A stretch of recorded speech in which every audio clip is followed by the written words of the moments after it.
ಮಹಿಳೆಯರ ಸರ್ವತೋಮುಖ ಏಳಿಗೆಗೆ ಪ್ರಕೃತಿ ಜ್ಞಾನ ವಿಕಾಸ ಸಹಕಾರಿ ಅಖಿಲ ಕರ್ನಾಟಕ ಜಿಲ್ಲಾ ಜನಜಾಗೃತಿ ವೇದಿಕೆ ಜಿಲ್ಲಾಧ್ಯಕ್ಷ ಕುರುಬ್ರಳ್ಳಿ ವೆಂಕಟೇಶ್ ಅಭಿಮತ.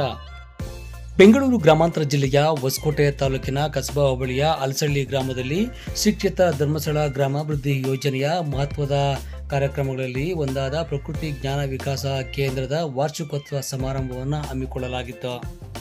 ಕಾರ್ಯಕ್ರಮದಲ್ಲಿ ಮುಖ್ಯ ಅತಿಥಿಗಳಾಗಿ ಅಖಿಲ ಕರ್ನಾಟಕ ಜನಜಾಗೃತಿ ವೇದಿಕೆಯ ಜಿಲ್ಲಾಧ್ಯಕ್ಷರಾದ ಕುರುಬ್ರಳ್ಳಿ ವೆಂಕಟೇಶ್ ಅವರು ಹಾಗೂ ಗ್ರಾಮ ಪಂಚಾಯಿತಿ ಸದಸ್ಯರಾದ ಚಂದ್ರಶೇಖರ್ ಅವರು, ಪತ್ರಕರ್ತರಾದ ನಟರಾಜ್ ಎಂಎನ್ಆರ್, ಸಮನ್ವಯಾಧಿಕಾರಿಯಾದ ವಸಂತರವರು ಮತ್ತು ವಲಯ ಮೇಲ್ವಿಚಾರಕರಾದ ಮಹೇಶ್ ಅವರು ಸೇರಿದಂತೆ ಗ್ರಾಮದ ಇನ್ನಿತರ ಮುಖಂಡರುಗಳು ಕೂಡ ಕಾರ್ಯಕ್ರಮದಲ್ಲಿ ಭಾಗವಹಿಸಿದ್ದರು.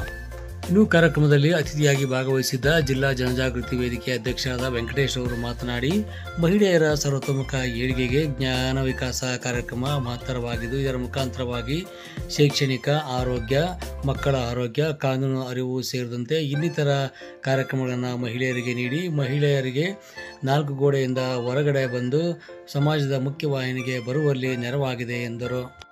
ಇತರ ಪತ್ರಕರ್ತರಾದ ನಟರಾಜ್ ಎಂಎನ್ಆರ್ ಅವರು ಮಾತನಾಡಿ, ಧರ್ಮಸ್ಥಳ ಗ್ರಾಮಾಭಿವೃದ್ಧಿ ಯೋಜನೆಯ 48 ಕಾರ್ಯಕ್ರಮಗಳಲ್ಲಿ ಪ್ರಕೃತಿ ಜ್ಞಾನ ವಿಕಾಸ ಒಂದಾಗಿದ್ದು, ವಿಶೇಷವಾಗಿ ಮೂಢನಂಬಿಕೆ, ಸಂಕೋಚ ಭಾವನೆಯಿಂದ ಮಹಿಳೆಯರ ರೋಗಗಳನ್ನು ಮುಚ್ಚಿಟ್ಟು ಅದು ಉಲ್ಬಣಗೊಂಡಾಗ ಆಸ್ಪತ್ರೆಗೆ ಬಂದು ಜೀವವನ್ನು ಕಳೆದುಕೊಳ್ಳುವ ಸಾಧ್ಯತೆಗಳಿದ್ದು, ಅಂತಹ ಕಾಯಿಲೆಗಳು ಕೂಡ ಇಲ್ಲಿ ಉಚಿತವಾಗಿ ತಪಾಸಣೆ ಮತ್ತು ಚಿಕಿತ್ಸೆ ಕೊಡಿಸಲಾಗುತ್ತಿದೆ. ಹಾಗೆ ಕಾನೂನು ಅರಿವು ಮತ್ತು ಪೊಲೀಸ್ ಠಾಣೆ ಸೇರಿದಂತೆ ತಾಲೂಕು ಕಚೇರಿಗಳಿಗೆ ಭೇಟಿಯನ್ನು ಕೂಡ ಮಾಡಿಸಲಾಗುತ್ತಿದ್ದು, ಮಹಿಳೆಯರನ್ನು ಮುಖ್ಯವಾಹಿನಿಗೆ ತರುವ ಕೆಲಸ ಮಾಡುತ್ತಿದೆ ಎಂದರು.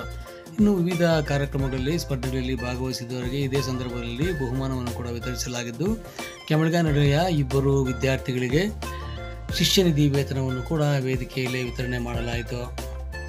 ಧರ್ಮಸ್ಥಳ ಗ್ರಾಮಾಭಿವೃದ್ಧಿ ಯೋಜನೆಯ ಸಂಸ್ಥೆಯೊಂದಿಗೆ ಒಡನಾಟವನ್ನು ಹೊಂದಿ ಸಂಪೂರ್ಣವಾಗಿ ಸಹಕಾರವನ್ನು ನೀಡುತ್ತಾ ಅಖಿಲ ಕರ್ನಾಟಕ ಜಿಲ್ಲಾ ಜನಜಾಗೃತಿ ವೇದಿಕೆಯಲ್ಲಿ ಕೋಶಾಧ್ಯಕ್ಷರಾಗಿ ಕೆಲಸ ಮಾಡುತ್ತಿದ್ದ ಕುರುಬ್ರಳ್ಳಿ ಕೆ.ಟಿ. ವೆಂಕಟೇಶ್ ಅವರನ್ನು ನೂತನವಾಗಿ ಜಿಲ್ಲಾಧ್ಯಕ್ಷರನ್ನಾಗಿ ಆಯ್ಕೆ ಮಾಡಿದ್ದು, ಅವರನ್ನು ಇದೇ ವೇದಿಕೆಯಲ್ಲಿ ಅಲಸಳ್ಳಿ ಪ್ರಕೃತಿ ಜ್ಞಾನ ವಿಕಾಸ ಕೇಂದ್ರ ಮತ್ತು ಗ್ರಾಮಸ್ಥರ ಪರವಾಗಿ ಅಭಿನಂದಿಸಲಾಯಿತು. ಈ ಕಾರ್ಯಕ್ರಮ ಕೊಟ್ಟಿದ್ದಾರೆ, ಅದನ್ನ ನೀವು ಸದ್ಬಳಕೆಯಿಂದ ಬಳಸ್ಕೊಂಡು ಎಲ್ಲರೂ ಒಂದು ನೀವೆಲ್ಲ ನಿಮ್ಮ ಅಕ್ಕಪಕ್ಕದಲ್ಲಿರೋರ್ಗು ಜ್ಞಾನ ವಿಕಾಸ ಮಾಡಬೇಕು, ಅವರು ಒಂದು ಬುದ್ಧಿ ಮಾತುಗಳನ್ನ ಹೇಳಬೇಕು, ಎಲ್ಲರೂ ಒಂದು ನಮ್ಮ ಹಿಂದೂ ಸಂಸ್ಕೃತಿಯನ್ನು ಬೆಳೆಸ್ಕೊಂಡು ಹೋಗ್ಬೇಕು ಮನಸ್ಸಲ್ಲಿ ಅಂತ ಹೇಳ್ತಾ ಈ 2 ಮಾತಾಡೋದಕ್ಕೆ ಅವಕಾಶ ಮಾಡ್ಕೊಂಡು ಎಲ್ಲರೂ ಹೊಂದಿಸಿ 2 ಮಾತನ್ನು ಮುಗಿಸ್ತೀನಿ. ಓಂ ಶ್ರೀ ಮಂಜುನಾಥಾಯ. ಧರ್ಮಸ್ಥಳ ಗ್ರಾಮಾಭಿವೃದ್ಧಿ ಯೋಜನೆಯಿಂದ ಯಾವುದೇ ಕಾರ್ಯಕ್ರಮ ಆಗಲಿ ನನಗೆ ಮುಂಚಿತವಾಗಿ ಏನಾದ್ರು ಹೇಳಿದ್ರೆ ನನ್ನ ಕಡೆಯಿಂದ ಏನ್ ಮಾಡಬೇಕು, ಯಾವ ರೀತಿ ಒಂದು ಸಹಾಯಕ ಒಂದು ಆ ಮಂಜುನಾಥ ಸ್ವಾಮಿಯ ಕೃಪೆಯಿಂದ ಏನು ನಿಮಗೆ ಸಲ್ಲಿಸಬೇಕು ಅದನ್ನು ನಾವು ಸಲ್ಲಿಸ್ತೀವಿ. ದಯವಿಟ್ಟು ಅದು ನಮಗೂ ಒಂದು ಸಲ್ಲಿಸ್ಕೊಡ್ಬೇಕು. ಏನೊಂದು ಸಣ್ಣ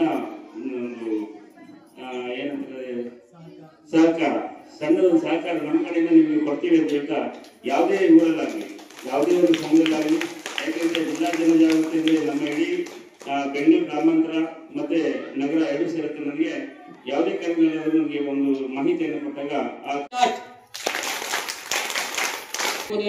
4 ಗೋಡೆ ಮಧ್ಯೆ ಇರ್ತಕ್ಕಂಥ ಹೆಣ್ಮಕ್ಳಿಗೆ ಒಂದು ವೇದಿಕೆ ಕಲಿಸ್ಬೇಕು, ಸಮಾಜದ ಮುಖ್ಯವಾಹಿನಿಗೆ ತರಬೇಕು. ಪ್ರತಿಯೊಂದಕ್ಕೂ ಕೂಡ ಮನೆಯ ಮೇಲೆ ಡಿಪೆಂಡ್ ಆಗೋದಕ್ಕಿಂತ ಮನೆ ನಡೆಸೋದಕ್ಕೆ ಕೈ ಜೋಡಿಸ್ಬೇಕು, ನಾವು ಕೂಡ ನಮ್ಮ ಕಾಲ ಮೇಲೆ ನಾವು ನಿಂತ್ಕೊಳ್ಬೇಕು ಅನ್ನೋ ಒಂದು ಗುರಿಯನ್ನು ಇಟ್ಕೊಂಡು ಬರ್ತಾ ಅದು ವ್ಯಾಪಕವಾಗಿ ಹಬ್ಬಿದೆ. ಇವತ್ತು ಸರ್ಕಾರ ಕೂಡ ಮಾಡಕ್ ಆಗ್ತಾ ಇರುವಂತ ಕೆಲಸನ ಅದಕ್ಕಿಂತ ಕಡಿಮೆ ಖರ್ಚಿನಲ್ಲಿ ಹೆಚ್ಚು ಸವಲತ್ತುಗಳನ್ನ ಯಾರ ಫಲಾನುಭವಿಗಳಿಗೆ ಅವ್ರ ಮನೆಗೆ ನೇರವಾಗಿ ತಲುಪಿಸಂತ ಕೆಲಸನ ಧರ್ಮಸ್ಥಳ ಗ್ರಾಮಾಭಿವೃದ್ಧಿ